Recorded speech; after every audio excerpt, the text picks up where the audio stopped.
200 plus ছিল বলবো না, সেটা ওদের ব্যাটিং দেখেও কিন্তু আমরা মনে করছি যে 200 প্লাসের উইকেট ছিল না। আমাদেরও আর্লি ব্যাটিংয়ে কিন্তু এরকম মনে হয়নি, বাট যখন একটা ব্যাটসম্যান উইকেটে থাকে, সময় নেয়, তখন তার কাছে মোর ইজি হয়, প্ল্যান করতে, এক্সিকিউশন করতে ইজি হয়, যেটা ওদের বলতে গেলে রিয়াদ ভাই করেছে, ফাহিম আশরাফ করেছে। আসলে খেলাটা কিন্তু ওদের জন্য এত ইজি ছিল না যে আমরা 2 ওভার বাকি থাকতে হাঁটতে হবে। ওরা কিন্তু মোমেন্টামটা আমাদের দিকে ছিল প্রায় অলমোস্ট 10, 12, 13, 14 ওভার পর্যন্ত। দেন এটা শিফট হয়েছে। তো আমার কাছে মনে হয় যে ব্যাপারটা আসলে ভালো ব্যাটিং করা, বোলিংয়ে এক্সিকিউশন করা, এটা আসলে ম্যাটার করে, বা এই কারণে আসলে ওরা জিতেছে। ওরা ওরা যে বলগুলো পেয়েছে সেগুলো পারফেক্টলি বাউন্ডারি নেওয়ার চেষ্টা করেছে। আমাদের আসলে এক্সিকিউশন ভালো মতো হয় নাই।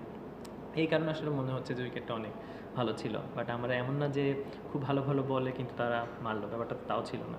আমরা বেশ কিছু বাউন্ডারিসের বল দিয়ে দিয়েছি, দ্যাটস ওয়াই দে স্কোরড।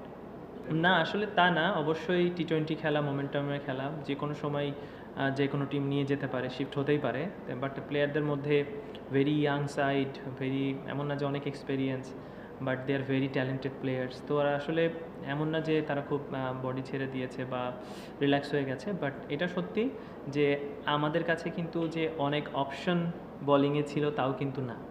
আসলে একটা ক্যাপ্টেনের কাছে যখন অপশন থাকে, আপনি যদি বরিশালে চিন্তা করেন বা যে কোনো টিমের চিন্তা করেন, তাদের হাতে বোলিংয়ের অপশন কিন্তু অনেক। তারপরেও কিন্তু তারা 190-95 আমরা করতে পেরেছি। সেখানে আমাদের কাছে কিন্তু বোলিংয়ের একটা লিমিটেশনস আছে, এটা আপনারা সবাই দেখেছেন। তো সেখান থেকে আমরা একটা অলরেডি ফরেনে একটা কম নিয়েও খেলছি, যেখানে একটা অলরাউন্ডার থাকতেই পারতো। তো আমার মনে হয় একটু অবশ্যই বোলিংয়ের একটু এক্সপিরিয়েন্সের ঘাটতি আছে। আদার দেন তাসকিন, ই বোলিং এক্সেপশনালি ওয়েল।